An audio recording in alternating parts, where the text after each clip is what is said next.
Pukul 6 waktu Indonesia Tengah, Radio Republik Indonesia ini menghadirkan Warta Berita.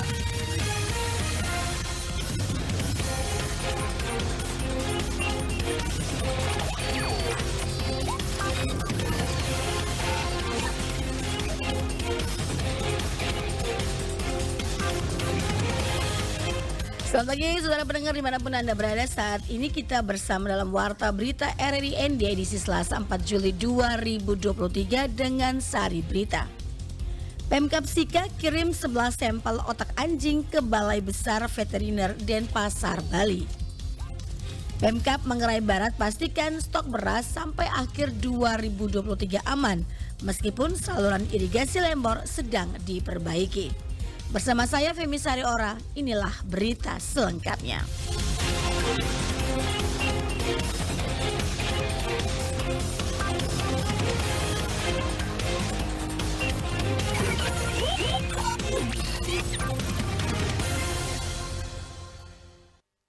Pemerintah daerah Pemda Sika melalui Dinas Pertanian telah mengirimkan 11 sampel otak anjing yang berasal dari 5 kecamatan di wilayah tersebut ke Balai Besar Veteriner BBVet Denpasar, Bali.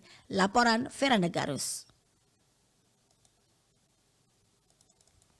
Pengiriman sampel otak anjing sendiri sudah dilakukan sejak tanggal 28 Juni 2023 lalu. Namun hingga saat ini pemerintah setempat belum mendapatkan hasil laporan dari Balai Besar Veteriner Denpasar, Bali. Kepada RRI dalam wawancara pagi, Koordinator Laboratorium Kesehatan Hewan, Ronald Makin mengatakan, sejak ditetapkannya Kabupaten Sika sebagai wilayah kasus luar biasa gigitan rabies, pihaknya telah mengirimkan sebanyak 37 sampel otak anjing. Dari jumlah tersebut, 27 diantaranya dinyatakan positif, sementara 10 sampel otak anjing lainnya dinyatakan negatif. Kasus rabies di Kabupaten Sika terakhir yang update terbaru ada di Kecamatan Waigete. Dengan tambahnya Kecamatan Waigete berarti jumlah kecamatan yang sudah ada kasus positif rabies ada 12 kecamatan.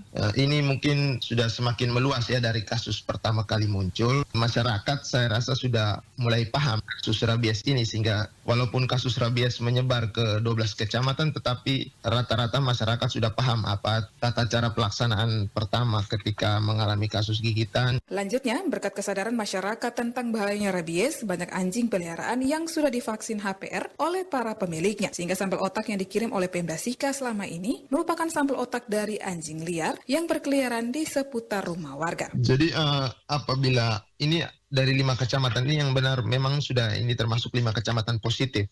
Dari 11 sampel yang kami kirim ini memang berasal dari kecamatan-kecamatan yang sudah ada kasus positif sebelumnya.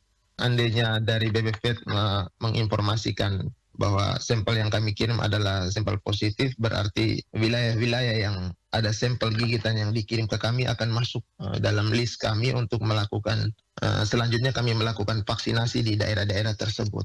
Ronald menambahkan selama sepekan terakhir belum ada penambahan kasus gigitan hewan penular rabies di Kabupaten Sika. RRI ND, Veranda Garus melaporkan. Lembaga Hukum dan HAM Pelayanan Advokasi dan Keadilan untuk Keadilan dan Perdamaian PADMA Indonesia menyampaikan apresiasi kepada Kepolisian Republik Indonesia pada momentum peringatan Hari Bayangkara ke-77 dengan membentuk Direktorat Perlindungan Perempuan, Anak, dan Tindak Pidana Perdagangan Orang TPPO. Laporan Rosa Dalima. Bertepatan dengan Hari Bayangkara ke-77 1 Juli 2023, terobosan Polri sejak diberi tugas khusus oleh Presiden RI untuk pencegahan dan penanganan pengrusakan lingkungan hidup dan human trafficking membuahkan hasil. Demikian disampaikan Ketua Dewan Pembina Lembaga Hukum dan HAM Pelayanan Advokasi untuk Keadilan dan Perdamaian PADMA Indonesia Gabriel Goa terkait komitmen Polri untuk memberantas TPPO di Indonesia. Dikatakan Gabriel Goa pembentukan Direktorat Perlindungan Perempuan, Anak, dan TPPO merupakan aksi nyata Kapolri dalam melaksanakan perintah dari Presiden Jokowi untuk memberantas TPPO di Indonesia. Dan profisiat kami juga untuk Pak Kapolri karena telah melakukan terobosan membuka direktorat baru di Bareskrim Mabes Polri, yaitu Direktorat Perlindungan perempuan, anak, dan tindak pidana perdagangan orang dengan personil 111 orang dan dipimpin oleh seorang Brigjen Polwan. Dan demikian maka asal dari penegakan hukum TPPO itu bisa pelan-pelan mulai ditegakkan. Gabriel berharap langkah ini bisa diikuti oleh seluruh Kapolda dan Kapolres, khususnya di lingkup Polda NTT. Selain itu, Padma Indonesia juga menyampaikan dukungan kepada Polres Ngada yang telah berkolaborasi mengusut tuntas dan memproses secara hukum kejahatan luar biasa TPPO di wilayah hukum Polres Ngada, menuju Ngada bersih dari korupsi dan human trafficking. Padma meminta agar Kapolres Ngada mendesak Bupati Ngada sesegera mungkin menerbitkan peraturan Bupati tentang gugus tugas pencegahan dan penanganan tindak pidana perdagangan orang dan mencegah migrasi ilegal dengan membangun balai latihan kerja dan layanan terpadu satu atap di Ngada. Selain itu, diminta juga untuk melayani korban TPPO dengan bekerja sama untuk rumah aman bagi korban. RRI Ende, Rosada 5 melaporkan. Saluran irigasi yang menyalurkan air untuk kebutuhan tanaman sawah di persawahan Lembor dan Gorang sedang diperbaiki secara menyeluruh. Hal ini mengakibatkan satu musim tanam atau MT petani Lembor dan Gorang terlewatkan. Namun Pemkab Mabar melalui Kadis Perindustrian dan Koperasi Kabupaten Manggarai Barat memastikan stok beras aman hingga akhir 2023. Laporan Lilikara. Daerah irigasi Lembor di Kabupaten Manggarai Barat, Nusa Tenggara Timur NTT dipastikan istirahat total atau tidak tanam padi selama satu musim tanam ke depan. Hal ini dikarenakan salah satu irigasi nasional yang sedang dalam proses rehabilitasi menyeluruh dan mendengar perbaikan total irigasi ini bisa memakan waktu sekitar 7 bulan, yakni dari bulan Juni hingga Desember 2023. Meskipun saluran irigasi yang menyalurkan air untuk kebutuhan tanaman sawah di persawahan Lembor dan juga Gorang sedang diperbaiki secara menyeluruh, namun dipastikan bahwa pasokan beras bagi masyarakat Manggarai Barat sampai dengan Desember 2023 relatif cukup. Dan hal ini diungkapkan oleh Kepala Dinas Perindustrian dan Koperasi Kabupaten Manggarai Barat, Gabriel Bagong, per telepon kepada RRI.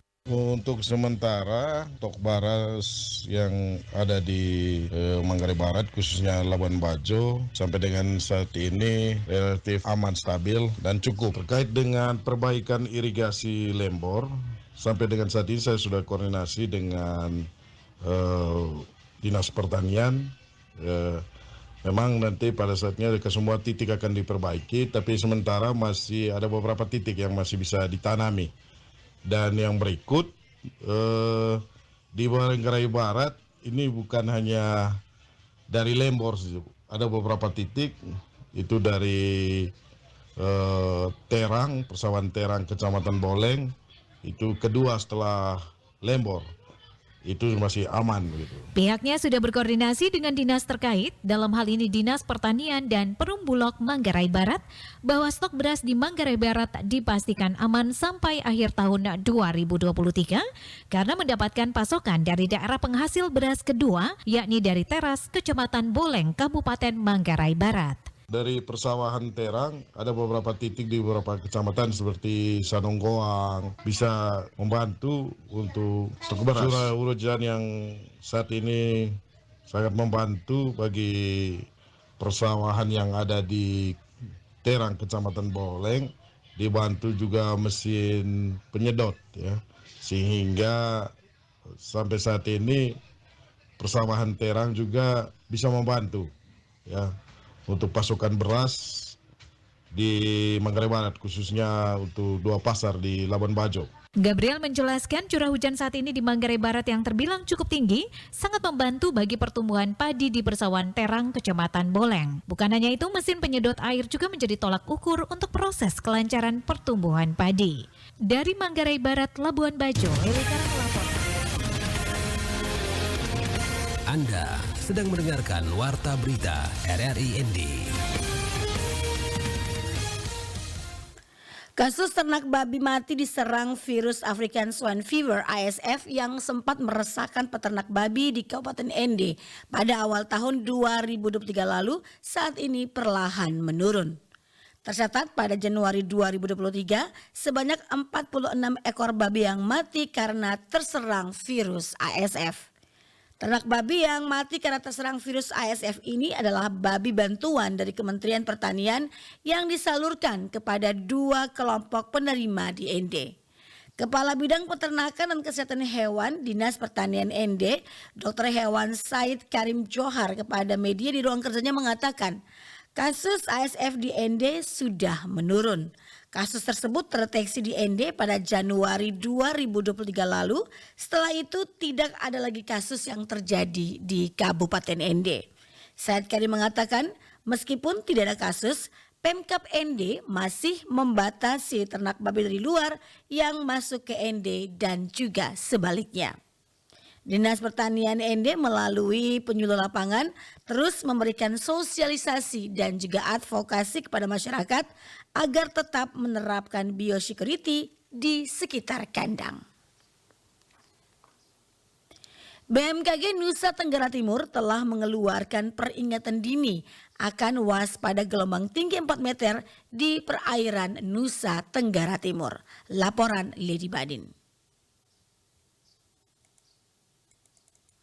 Himbauan waspada gelombang tinggi kurang lebih 4 meter ini telah dikeluarkan oleh Stasiun Maritim Pelabuhan Tenau Kupang yang berlaku sejak tanggal 3 Juli 2023 kemarin. Prakirawan Stasiun Maritim BMKG NTT, Presilia Tati Bernard kepada RRI menjelaskan bahwa 2 perairan NTT yang berpotensi gelombang tinggi setinggi 4 meter ini berpotensi terjadi di perairan selatan Kupang Rote dan Samudra Hindia Selatan Bali, NTB dan NTT. Sedangkan gelombang sedang setinggi 1,25 hingga 2,5 meter berpotensi terjadi di perairan selatan Pulau Sumba, Selat Sape bagian selatan, Selat Sumba bagian barat, perairan Pulau Sabu dan Laut Sawu. Untuk potensi gelombang tinggi yang terjadi di perairan NTT dengan ketinggian 1,25 hingga 2,5 meter dengan kategori sedang berpeluang terjadi di Selat Sape bagian selatan, Selat Sumba, Laut Sawu, dan perairan utara Kupang Rote. Sedangkan untuk gelombang tinggi 2,5 hingga 3 meter dengan kategori tinggi berpeluang terjadi di Samudra Hindia Selatan Sumba Sabu, perairan selatan Kupang Rote, dan Samudra Hindia Selatan Kupang Rote. Prakirawan Maritim BMKG NTT Prisil juga mengungkapkan bahwa BMKG NTT telah menghimbau nelayan, operator kapal dan juga masyarakat yang berada di sekitar perairan tersebut untuk tetap waspada. Harap diperhatikan resiko tinggi terhadap keselamatan pelayaran terkhususnya untuk perahu nelayan, kapal tongkang, dan kapal feri. Dihimbau untuk masyarakat yang tinggal dan beraktivitas di pesisir pantai yang berpeluang terjadinya gelombang tinggi dan angin kencang agar selalu berhati-hati dan tetap waspada. Prisil menjelaskan pola angin di wilayah Indonesia bagian utara dilaporkan bergerak ke arah timur dan selatan dengan kecepatan angin berkisar 8 hingga 30 knot, sedangkan di wilayah Indonesia bagian selatan umumnya bergerak dari timur tenggara dengan kecepatan 8 hingga 30 knot. RRI ND Lady Badin melaporkan. Masalah sampah perlu menjadi perhatian serius demi terciptanya lingkungan yang bersih dan juga sehat. Laporan Suimam.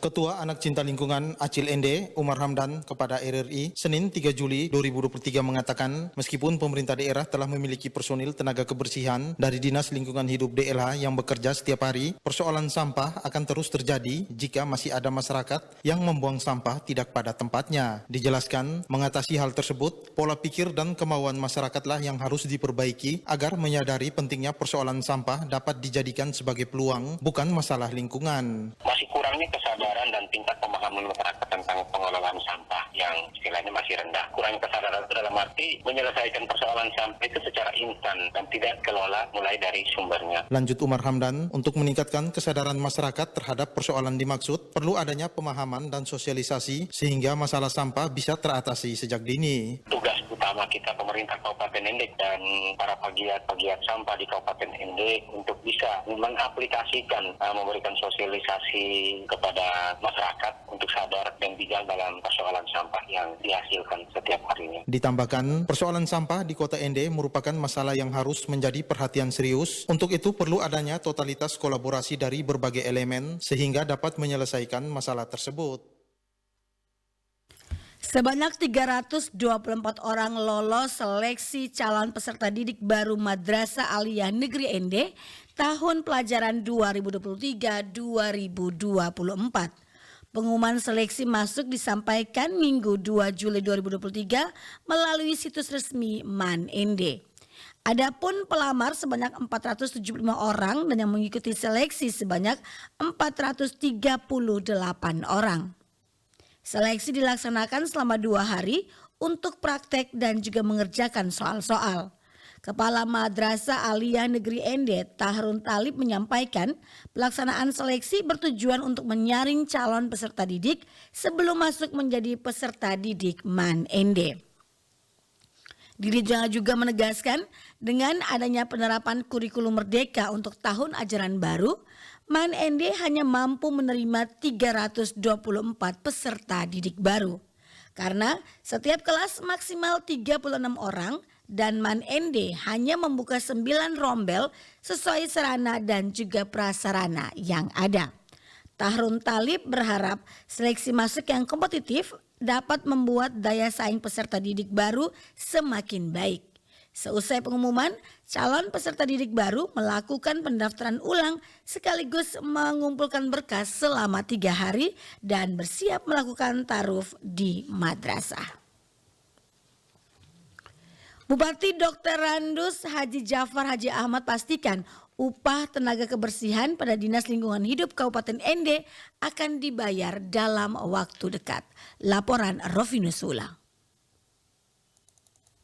Guna menyelesaikan nasib 70 orang petugas kebersihan yang ada pada Dinas Lingkungan Hidup Kabupaten ND, Bupati ND Dr. Randus Haji Jafar Ahmad mengundang para pihak untuk rapat di ruang kerjanya pada Senin 3 Juli 2023. Adapun para pihak yang diundang untuk mengikuti pertemuan yakni Sekretaris Daerah Kabupaten ND, Kepala Inspektorat Kabupaten ND, Kepala DLHD Kabupaten ND, Kepala BPKAD Kabupaten ND, Kepala Dinas Transnaker Kabupaten ND, Kepala Pengadaan Barang dan Jasa Setda Kabupaten ND, Kabak Hukum, Kabak Tatapem, Kabak Umum, PPK pada Dinas Lingkungan Hidup Kabupaten ND, PPK pada Bagian Umum Setda Kabupaten ND. Bupati ND Dr. Randus Haji Jafar Ahmad usai pertemuan kepada sejumlah awak media mengatakan hasil keputusan terkait masalah upah tenaga kebersihan pada Dinas Lingkungan Hidup Kabupaten ND sejalan dengan hasil RDP bersama Komisi 3 DPRD Kabupaten ND bahwa upah tenaga kebersihan akan dibayar. Bupati Jafar mengatakan dalam waktu dekat pemerintah Kabupaten ND akan bayar upah tenaga kebersihan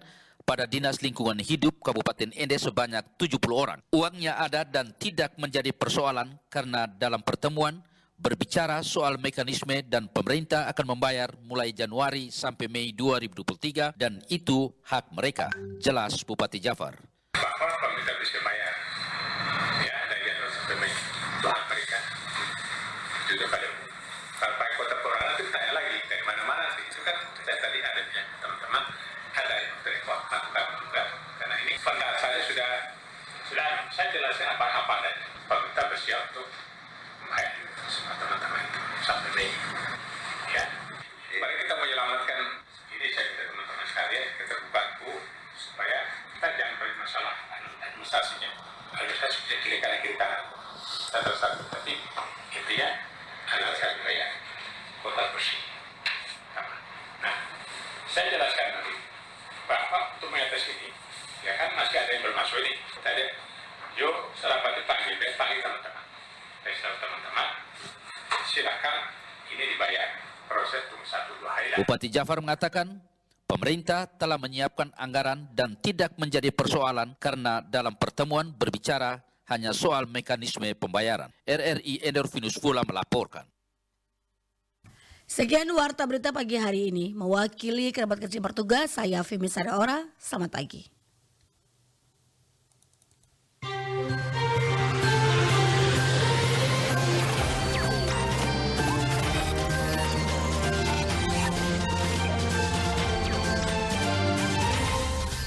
Terima kasih Anda telah mengikuti Warta Berita RRI ND.